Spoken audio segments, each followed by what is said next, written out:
이제 다 같이 묵도하심으로 우리 예배를 드리겠습니다. 내가 산을 향하여 눈을 들리라. 나의 도움이 어디서 올꼬?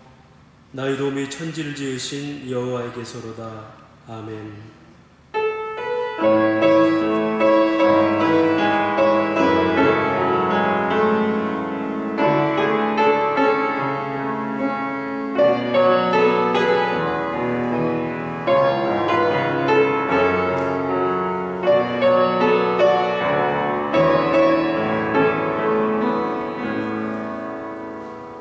오라 우리가 여호와께 노래하며 우리의 구원의 반석을 향하여 즐거이 외치자. 우리가 감사함으로 그 앞에 나아가며 시를 지어 즐거이 그를 노래하자. 여호와는 크신 하나님이시요 모든 신들보다 크신 왕이기 때문이로다. 땅의 깊은 곳이 그의 손안에 있으며 산들의 높은 곳도 그의 것이로다. 바다도 그의 것이라 그가 만드셨고 육지도 그의 손이 지으셨도다. 오라 우리가 굽혀 경배하며 우리를 지으신 여호와 앞에 무릎을 꿇자. 그는 우리 하나님이시요 우리는 그가 기르시는 백성이며 그의 손이 돌보시는 양이기 때문이라. 아멘. 천지를 지으시고 만물을 통치하시며 특별히 그 가운데 사람을 지으시고 보시기에 친히 좋았다라고 노래하신 하나님, 하나님의 백성들이 이 시간도 주님의 그 찬송 소리와 그 은혜 소리를 듣고 거룩한 수함받아 주 앞에 예배를 드립니다. 부르신 하나님께서 예배를 통해서 하나님의 살아계심과 인도하심을 체험케 하시며 마음껏 주를 높이는 찬양이 되게 하여 주옵소서. 예수님 이름으로 기원하옵나이다. 아멘. 우리 다 같이 찬송가 28장 찬양하겠습니다. 28장 통일 찬송가도 28장입니다.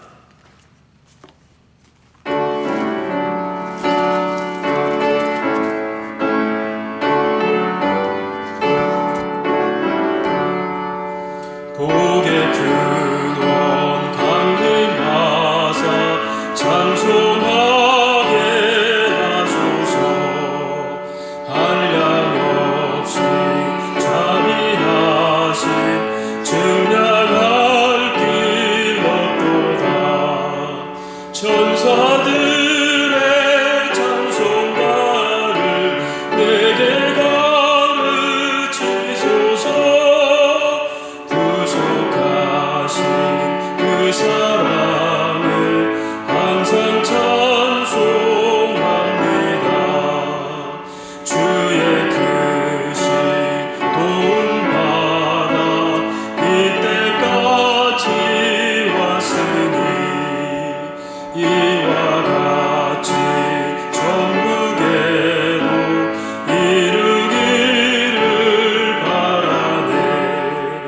하나님의 품을 떠나 죄에 빠진 우리를 예수 구원하시려고 보혈을 흘려주셨네. 주의 귀한 은혜 받고 일생 빚진 자 되네. 주의 은혜 사슬 되사 나를 주께 내소서. 우리 마음은 연약하여 범죄하기 쉬우니 하나님이 받으시고 천국인을 지소서. 아멘.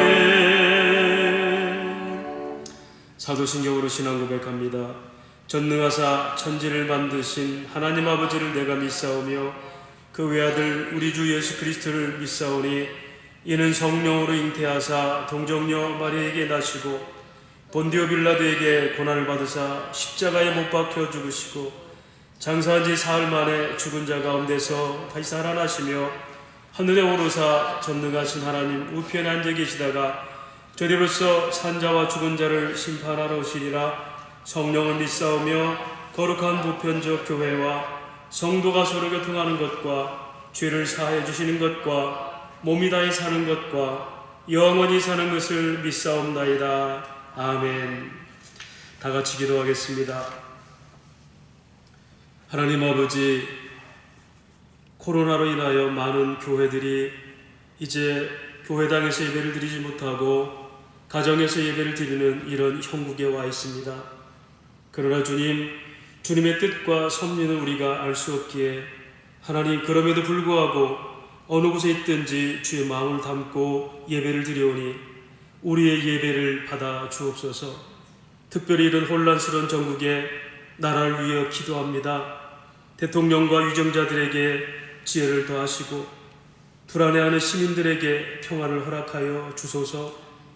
확진자들의 건강이 속히 회복되게 하시고 치료하는 의료진들의 건강을 지켜주옵소서.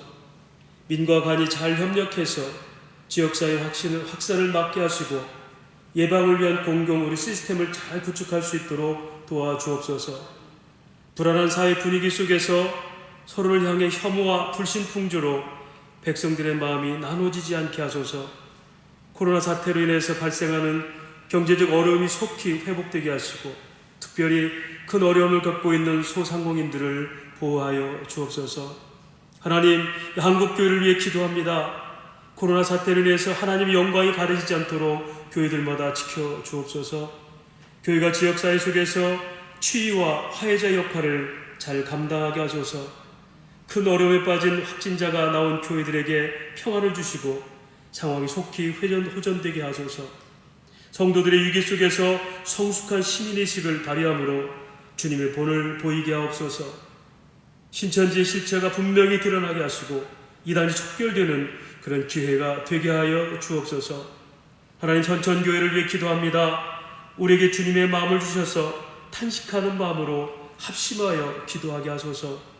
하나님께서 이 사태 속에서 우리 교우들을 눈동자같이 지켜주시고 평안을 주소서. 특별히 연로하고 허약한 성도들을 강건하게 붙들어 주옵소서. 우리 모두에게 갈급함을 주셔서 예배자의 자세를 잊지 않게 하시며 어떤 자리에 쓴지 참된 예배자가 되게 하여 주옵소서. 직분자들에게 분별력을 더하셔서 우리 공동체를 잘 이끌 수 있도록 역사하여 주옵소서. 특별히 성도들의 자녀, 해외 유학, 군복무로 수고하는 자녀들에게도 저들의 신원을 강건케 하시며 인권 탄압을 당하지 않도록 주님께서 눈동자같이 지켜 주옵소서. 하나님, 이제 어려움 속에서 흩어져 예배드리지만 이 예배를 드리는 곳곳마다 말씀을 통해서 하나님의 위로와 평안이 넘치는 그런 예배가 되게 하여 주옵소서. 오직 성령께서 함께 하시길 원하오며 예수님 이름으로 기도하옵나이다. 아멘.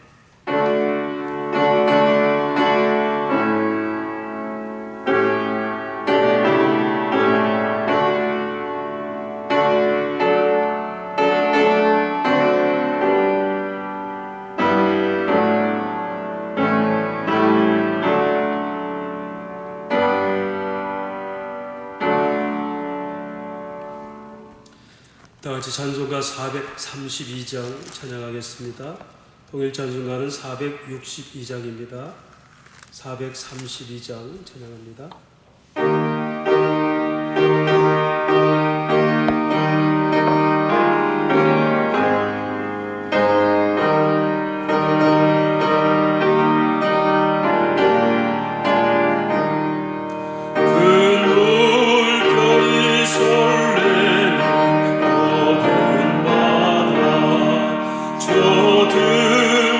내 불빛도 희미한데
감사합니다.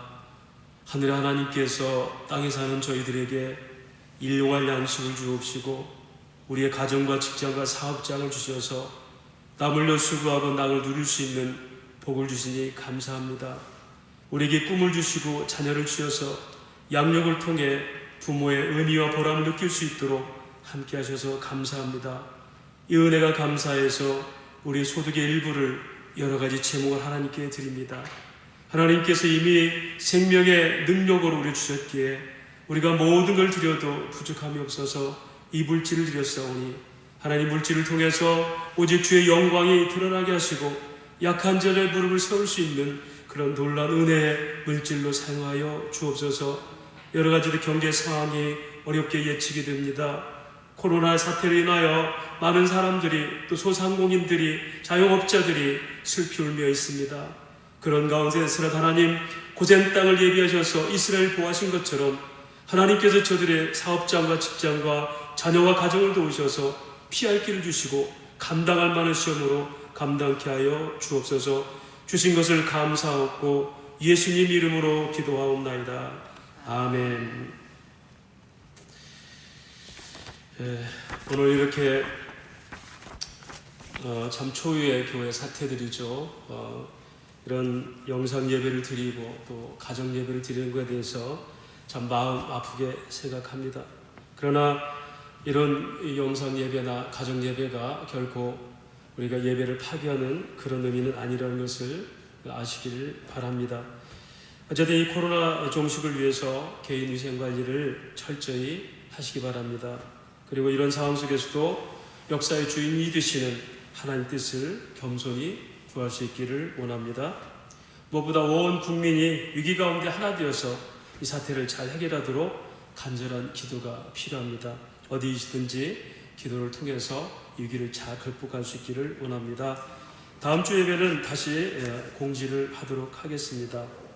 혹시 헌금을 또 계좌로 보내시기를 원하시는 분들은 계좌 번호를 우리 자막에 띄워드릴 테니까 참고하셔서 계좌를 하시기를 바랍니다. 다른 광고 없으면 우리 하나님 말씀 보도록 하겠습니다. 하나님 말씀은 창세기 19장 23절에서 29절까지 말씀입니다. 창세기 19장 23절에서 29절까지 말씀입니다.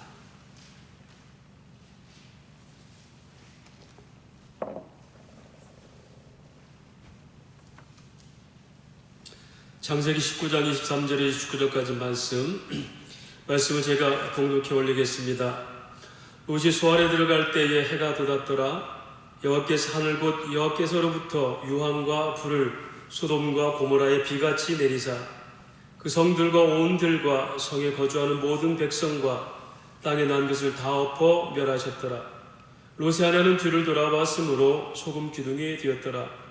아브라함이 그 아침에 일찍 일어나 여호와 앞에 서 있던 곳에 이르러 소돔과 고모라와 그 온 지역을 향하여 눈을 들어 연기가 옹기 가마와 연기같이 치솟음을 보았더라. 하나님이 그 지역의 성을 멸하실 때 곧 롯이 거주하는 성을 엎으실 때에 하나님이 아브라함을 생각하사 롯을 그 엎으시는 중에서 내보내셨더라. 아멘.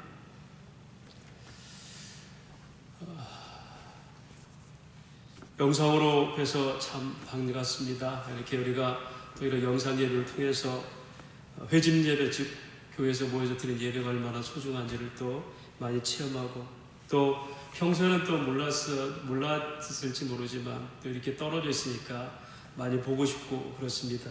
어쨌든 이 상황들이 속히 지나가서 또 이렇게 아름답게 모여서 또 얼굴을 뵙고 이렇게 같이 예배 드릴 수 있는 시간이 오기를 진심으로 축복합니다. 말씀드린 것처럼 영상 예배 때문에 많은 이제 찬반 논란들이 있습니다. 그래서 한간에는 부정적으로 영상 예배나 가정 예배를 드리는 것을 지적해서 예배를 파괴했다, 이런 얘기들을 많이 합니다. 그러나 여러분, 예배는 어느 곳에서나 드릴 수 있는 게 예배입니다. 물론 회집 예배를 통해서 서로 같이 교제를 통하고 하는 것은 교회 표지도 되겠지만 이렇게 또 따로 다시 이렇게 나눠서 영상 예배를 드리는 것도 이것은 예배를 폐하는 것이 아니라 예배 장소 변경이라고 이렇게 할 수가 있겠습니다. 어쨌든 이런 예배, 즉 이렇게 가정 예배를 통해서 우리가 배울 것이 무엇이 있을까? 먼저는 내게 참 믿음이 있는가를 우리가 한번 생각을 해봐야 됩니다. 어떤 분이 이런 묘사를 했습니다. 현대 교회는 박스 안에 갇혀버린 교회다. 다시 말하면 박스 안에 갇혀서 군종 속에서 유의 흐름에 따라서 형식적인 예배를 드리고 흩어지는 무리들이다. 이게 공적 예배의 실상이다. 그러나 진정한 예배는 흩어진 모든 환경에서 하나님과 단독자로서의 만남을 가지고 그를 전적 의지하고 또 그리고 그와 동행하는 삶이 바로 예배다, 이렇게 말씀하고 있습니다. 실존주의자 키에르 케고르는 이 단독자를 통해서 실존을 그가 철학으로 발전을 시켰습니다. 그는 아브라함의 예를 들었습니다. 강철 같은 고독으로 하나님 앞에 홀로 서 있는 아브라함을 들어서 이것은 자기 실존을 깨닫는 태도였다라고 얘기합니다. 창세기 15장에 보면 아브라함이 이제 하나님으로부터 또 약속을 받죠. 네가 이제 이 백성 너희 후손으로 인하여 많은 나라를 이루리라 했을 때 아브라함은 하나님께 묻습니다. 그럼 제가 어떻게 해야지 하나님께서 이런 일들을 하겠습니까? 그때 아브라함에게 네가 제물을 드려서 쪼개고 그걸 번제로 드려라 했습니다. 그때 아브라함이 제물을 드리는데 이제 아무리 기다려도 하나님은 나타나지 않고 솔개가 위에서 나르고 어둠이 짙자 그는 두려워했습니다. 그때 하나님이 그에게 임하셨습니다. 그리고 그에게 말씀하셨습니다. 아브라함아, 두려워하지 말라. 내가 너의 방패가 되고 내가 너의 상급이 되리라. 아브라함은 그렇게 두려움 속에서 단독자의 실존에서 하나님의 음성을 듣게 됐습니다. 사랑하는 여러분, 그동안 우리가 드렸던 예배가 이 단독자의 고독을 이길 수 있는 예배였습니까? 그저 예배를 드렸다는 안도감으로 우리 시간을 좀 더 자유롭게 사용하고자 하는 그런 이유는 아니었습니까? 나가서 내가 드려진 예배가 있기 때문에 그걸 대가로 받는 보상심리의 기복주의 신앙은 아니었습니까? 이번 가정예배를 통해서 우리가 정말 나는 어느 곳에든지 하나님과 단독자로서 예배자가 될 수 있는지를 점검할 수 있는 기회가 되기를 바랍니다. 두 번째로는 기도의 실제성과 기도의 능력이 뭔지를 한번 체험하고 경험하자는 얘기입니다. 오늘 코로나 사태는 우리의 상황입니다. 실제 상황입니다. 본문의 아브라함은 그 상황과 그 기도를 살펴보십시다. 아브라함의 기도의 족발이 어떻게 됐습니까?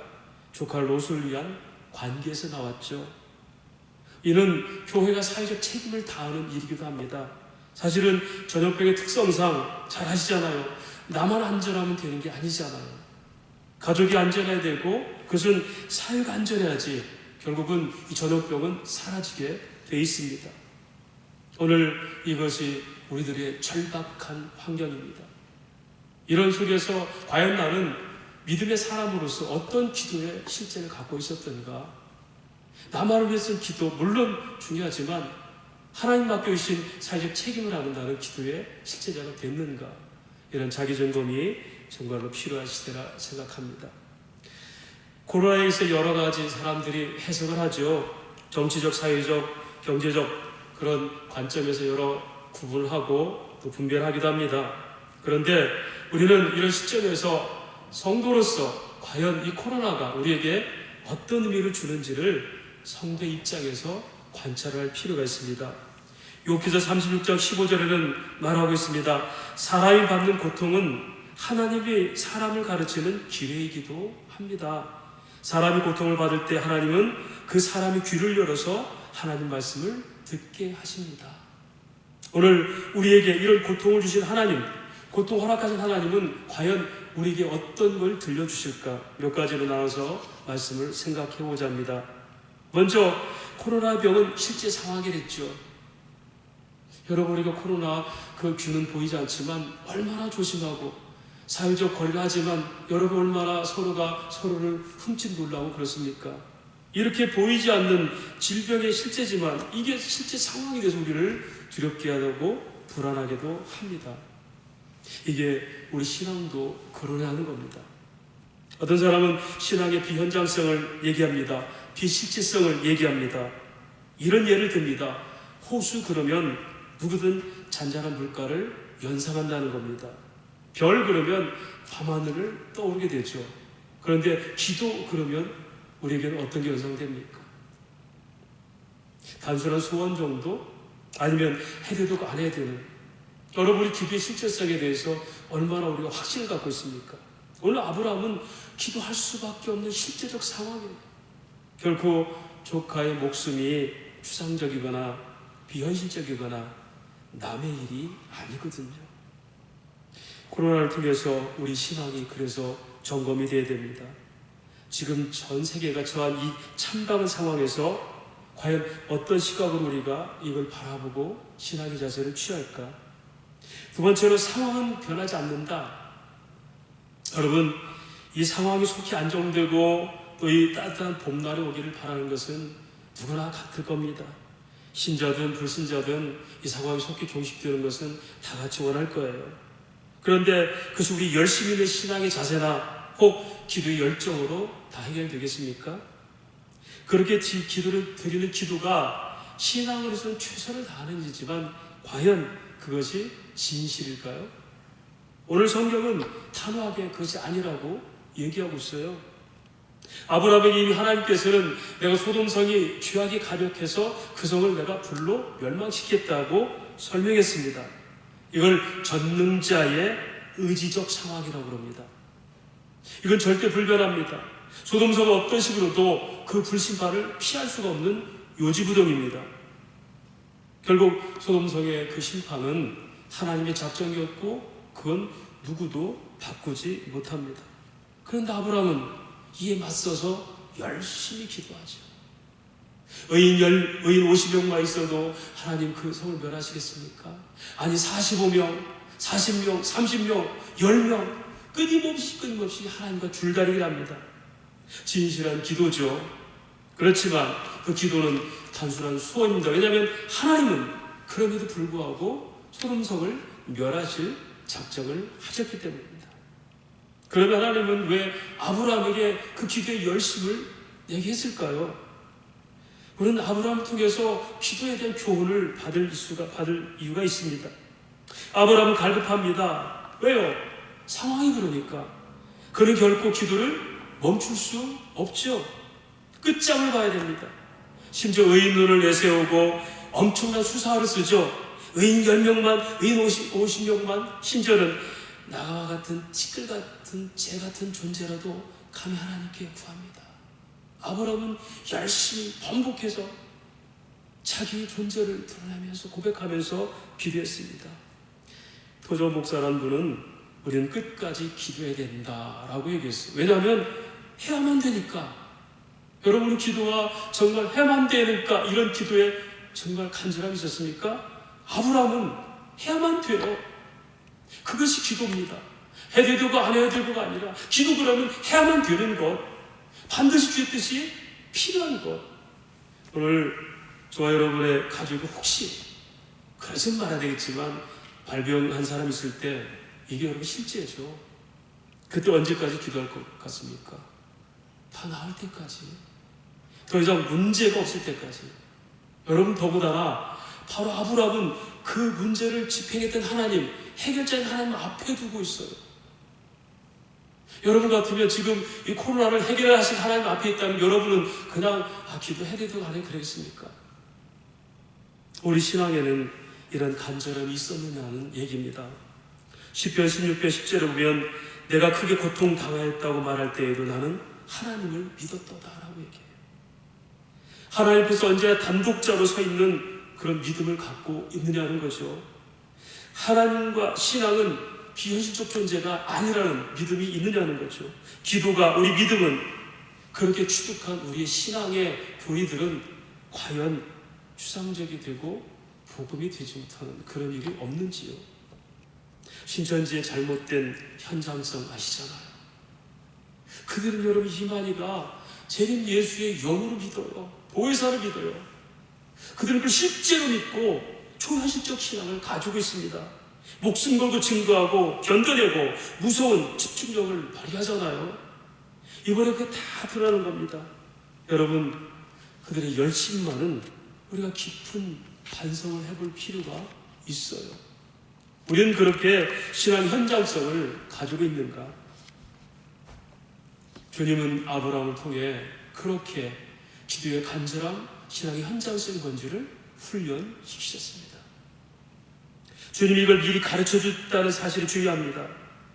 여러분, 아브라함에게 소돔성을 멸할 것이다 그렇게 가르친 주님은 오늘 코로나를 통해서 우리에게 뭘 가르쳤습니까? 병명과 전염성과 치사율과 두려움을 가르쳤습니다. 이걸 의학을 통한 하나님의 자기 계시라 이렇게 신학적으로 얘기할 수 있어요. 상황 가운데서 하나님 말씀하십니다. 성경에 어느 곳에 코로나가 있다는 게 아니라 이 코로나 상황에서 하나님께서 그 상황을 인지하게 하십니다.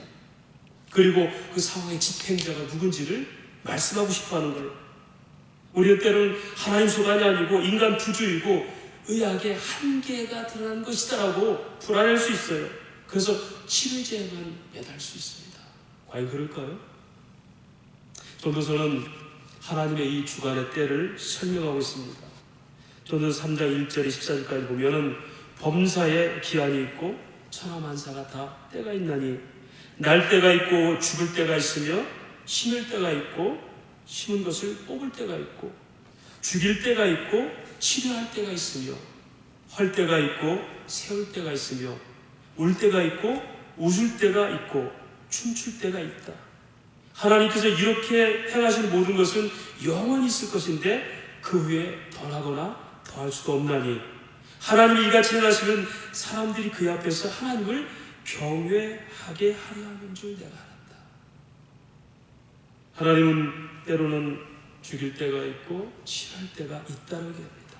이것이 때를 섭리하시는 하나님입니다.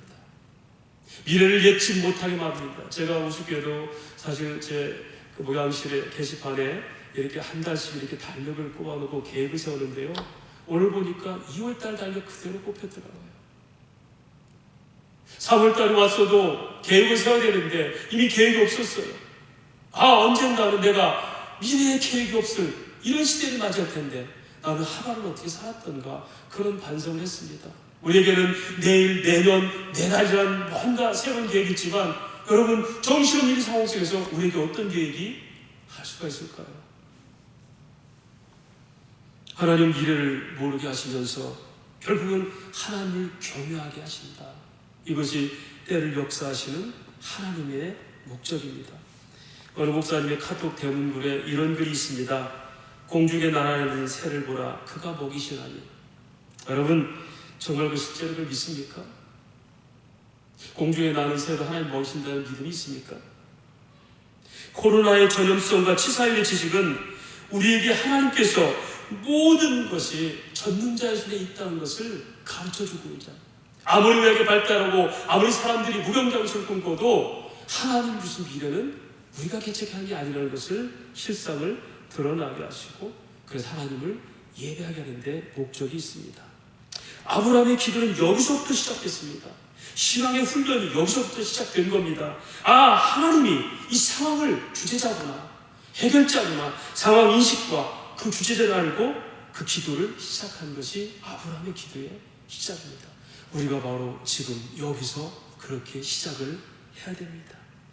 그런 아브라함에게 하나님은 기도의 응답을 체험하게 하십니다.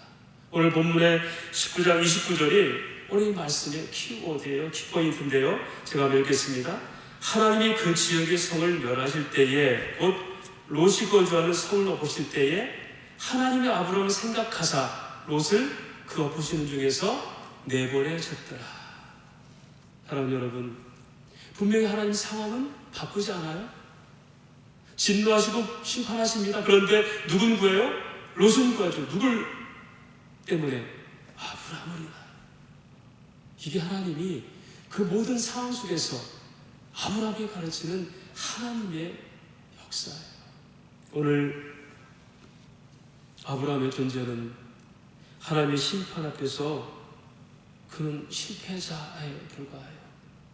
조카를 사랑해서 관심을 극진하지만 결국 상황을 바꾸거나 돌이키지 못하는 그는 무능력자입니다. 그의 입에서 나오는 자기 존재 고백이 있잖아요. 18장 27절에 아브라함이 대답하여 이르되 나는 티끌과 재가 싸우나 감히 하나님께 구합니다. 그는 이런 하나님의 심판 앞에서, 상황 앞에서 그는 고백합니다. 나는 내가 어떤 짓을 이 상황 변하지 않습니다. 그만큼 나는 티끌과 재 같은 존재입니다. 그러나 하나님 내가 구합니다. 그러나 그 무능력자의 기도를 통해서 전능자의 능력을 보이신 겁니다.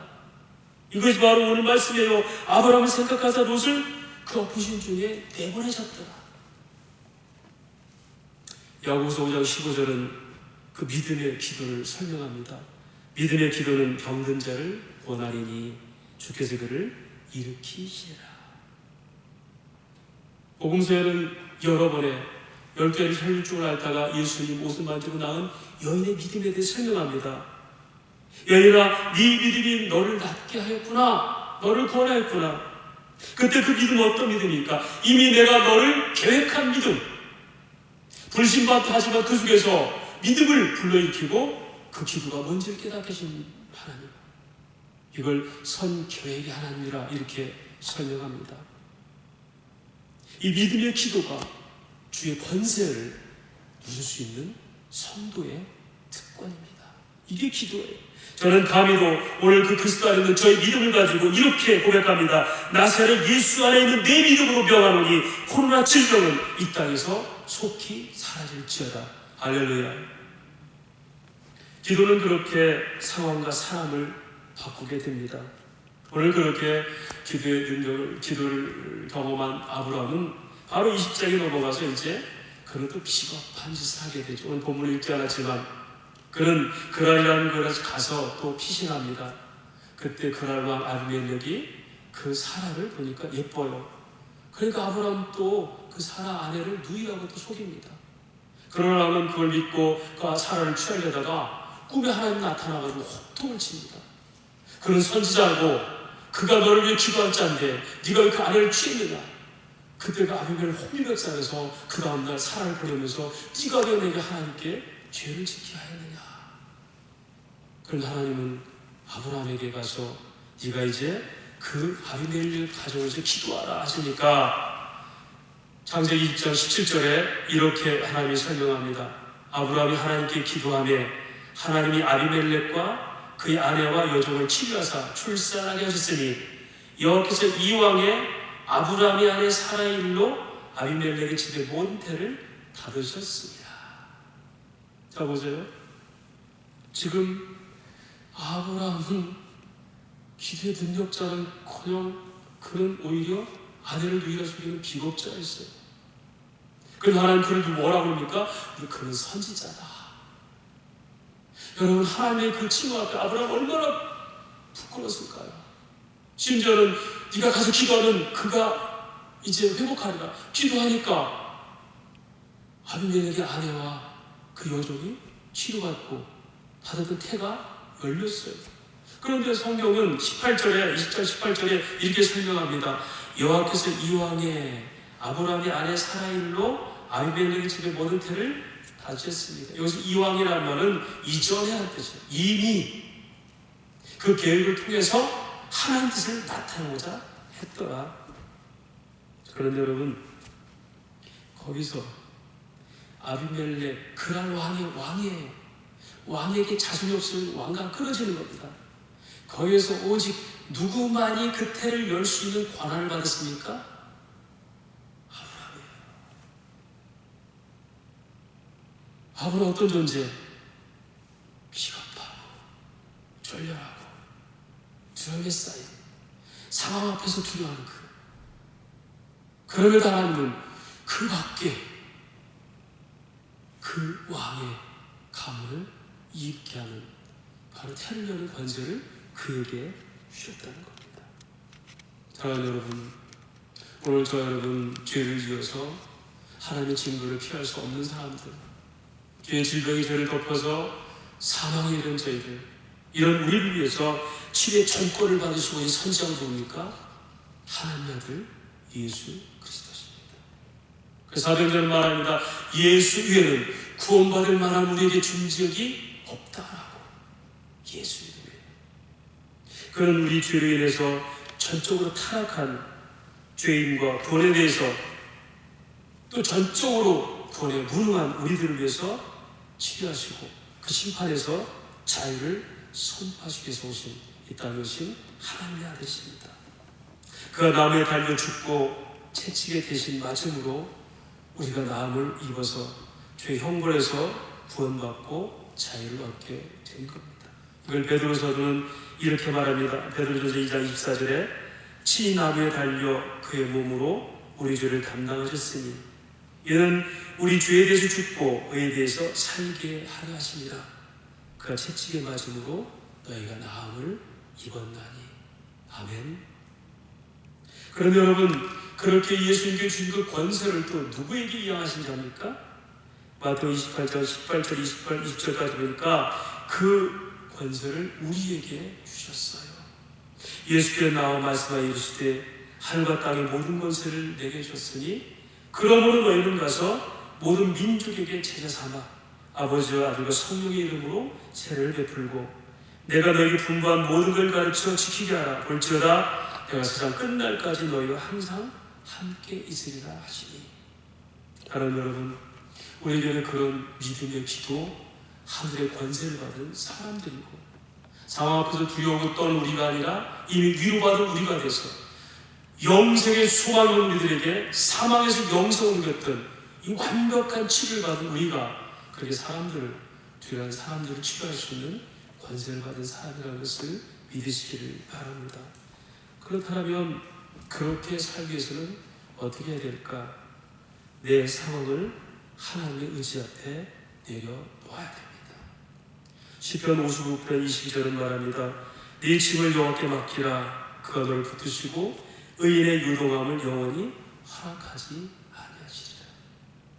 이것은 곧 내 상황에서 하나님의 뜻으로 나를 내려놓는 것, 이 작업이 필요하고 그때 역사가 변한다는 것입니다.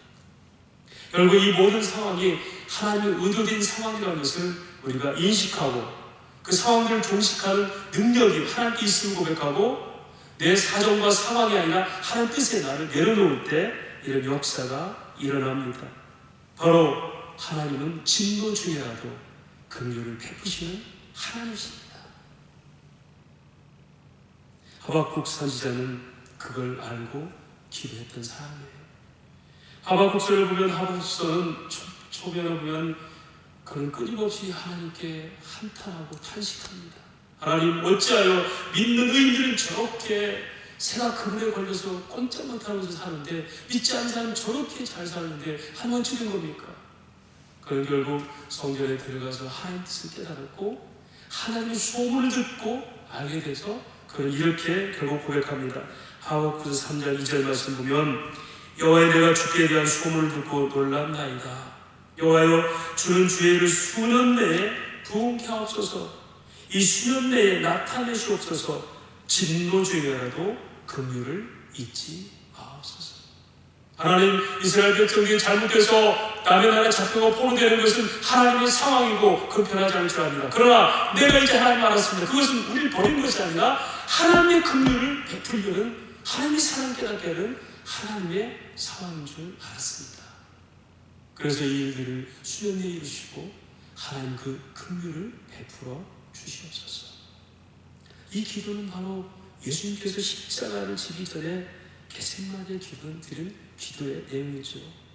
조금 나아가사 얼굴에 땅을 대시고 엎드려 기도하였는데 내 아버지 할만하시거든 이 잔을 내게서 지나가게 하옵소서. 그러나 나의 원대로 마옵시고 아버지 원대로 하옵소서. 예수님 마태복음 26장 39절에 바로 그런 기도를 드리셨습니다.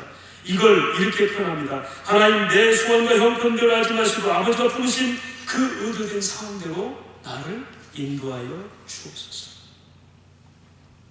그렇게 그리스도가 아버지의 의도된 상황에 들여짐으로 무능한 죄인들은 우리에게 심판 중에서 구원을 얻는 기회가 되게 하셨습니다.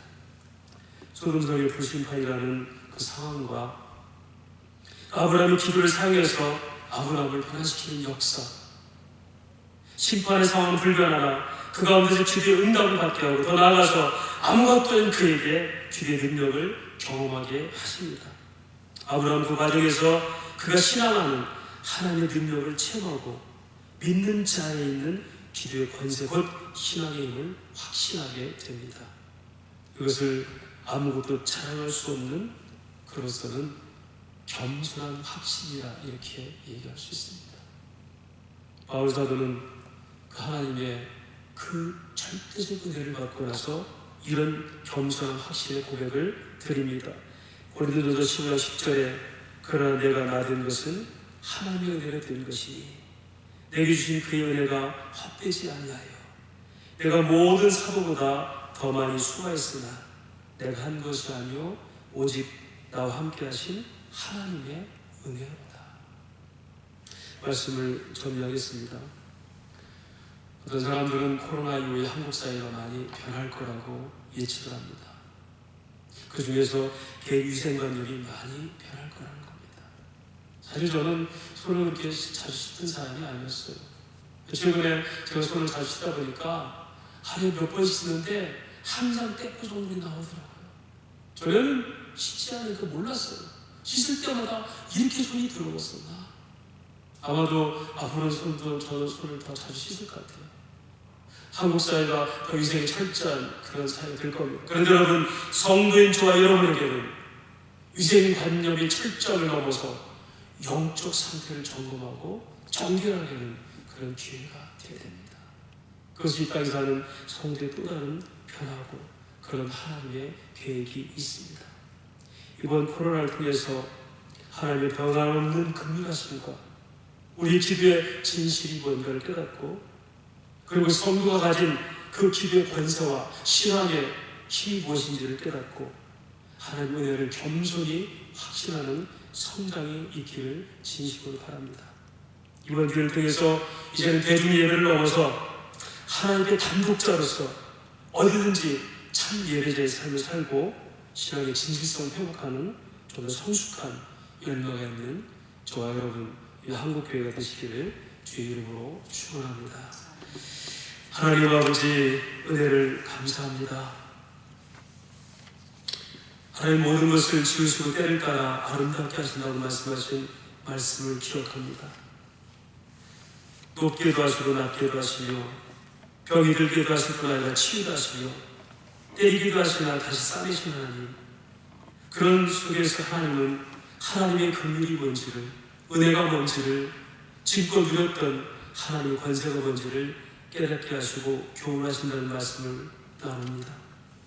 아브라함의 기도, 상황은 변하지 않지만 그러므로 진노 중에 긍휼을 베푸신 기도의 체험, 비겁자이고 실패자이지만 오히려 선지자의 권세를 주셔서 태를 열게 하는 은혜의 능력자, 그러면 그런 겸손하게 확신하고 고백합니다. 질과 재가 같은 나입니다. 그것이 바울 사도의 고백이었고, 오늘 이 코로나 사태 앞에서 우리가 가진 권세가, 은혜가 하나님 끌모없는 긍휼의 권세를 깨닫게 하시고 좀 더 성숙한 더 열매를 맺는 성도가 되라는 하나님의 줄 듣겠습니다. 그렇게 우리가, 그래서 한국교회가 믿음의 기도와 은혜를 통해서 사람들을 위로할 수 있는 은혜의 종들, 그런 교회들이 되게 하여 주옵소서. 오늘 아버지 주님, 이제 우리가 많이 두려워하고 충분히 또 그런 어려움을 경험합니다. 하나님 이제 주의 뜻을 밝히고 있어서 이제 이 사태가 속히 치유되게 하옵시고 더 가인층 성숙한 믿음으로 열매있는 성도와 교회가 되게 하여 주옵소서. 예수님 이름으로 기도하옵나이다. 아멘. 찬송가 445장 찬양하겠습니다. 도일 찬송가 502장입니다.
우리 주 예수 그리스도의 은혜와 하나님 우리 아버지의 크신 사랑과 성령 하나님의 감화감동으로 충만한 교통하심의 역사가 코로나 질병으로 인하여 많이 두렵고 불안하며 하나님 뜻을 구하며 기도하는 사랑하는 성도들, 주님, 이제 주의 뜻을 깨라. 내 성을 주 앞에 내려놓고 더 성숙한 믿음, 그게 권세 있는 기도자, 하나님과 실존적인 믿음 있는 사람으로 그렇게 성장하는 기회가 되게 하시고, 하나님 이제 그 경험을 하게 하셔서 속히 이 코로나 사태가 안정되게 하옵소서. 믿음으로 기도하고 예배하는 성도들 머리머리 위로가 가정과 직장과 자녀들 위해, 많은 어려움 당하고 있는 확진자들과 그 가족 위에, 수많은 의료진들과 전국 관계자들 위해 이제로부터 영원토록 항상 함께 있을지어다. 아멘.